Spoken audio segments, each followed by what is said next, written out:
Сегодня исполняется 23 года со дня трагических событий осени 1992 года. События, которые кровоточат по сегодняшний день, так как не устранены причины, побудившие данные события.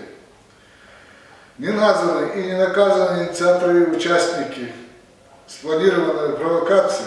Начало вооруженного конфликта, как мы все помним, было положено 30 октября 1992 года, когда началась массированная вооруженная акция остинских вооруженных легальных и нелегальных формирований под прикрытием российской армии против ингушских поселков, которые защищало только местное население.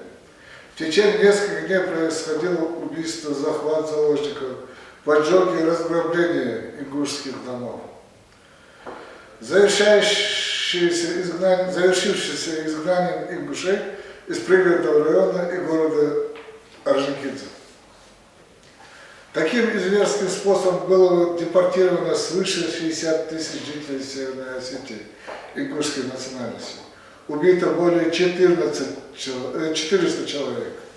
Оказалось, заложники и пропали без вести свыше 200 человек. Совместная операция по изгнанию ингушей с их исконных территорий участвовало, как стало известно позднее, более 68 тысяч человек, в том числе части российской армии. По сути дела, в авангарде наступающих войск шли бронетанковые войска российской армии. Остинские формирования шли второй волной по уже зачищенной от присутствия ингушей территории, грабя имущество, убивая оставшееся беззащитное население ингушской национальности, которое не захотело покидать свою землю, свои дома.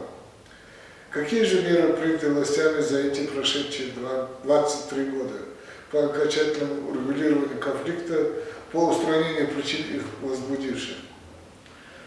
Почти никаких.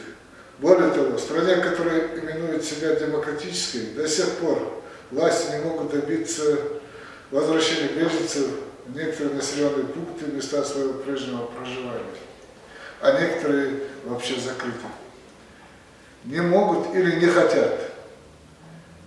Все эти 23 года на процесс урегулирования конфликта ежегодно из федерального бюджета выделяется крупные суммы денег, поток которых находится под контролем ненасытного чиновничества как федерального, так и регионального.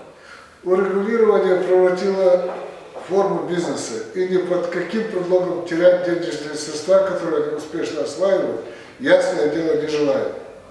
Закон Российской Федерации о реабилитации репрессированных народов предан забвению. Отменить не могут, выполнить не желают. Таким образом, остинско-ингушский конфликт заморожен на долгие годы. Есть ли перспективы, что в конце концов конфликт будет урегулирован? Есть.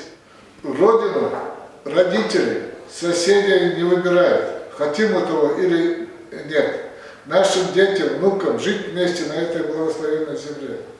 Рано или поздно российские власти осознают, что они натворили на Северном Кавказе, и вынуждены будут снять с повестки дня вопрос взаимоотношений двух соседних народов на основе справедливости и законности.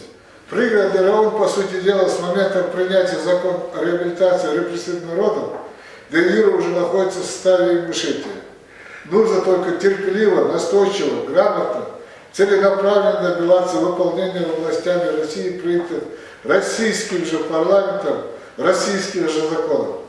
Мы уверены, у ингушского народа хватит мудрости, мужества, стойкости, чтобы никогда не свернуть с выбранного пути. Да поможет нам Аллах.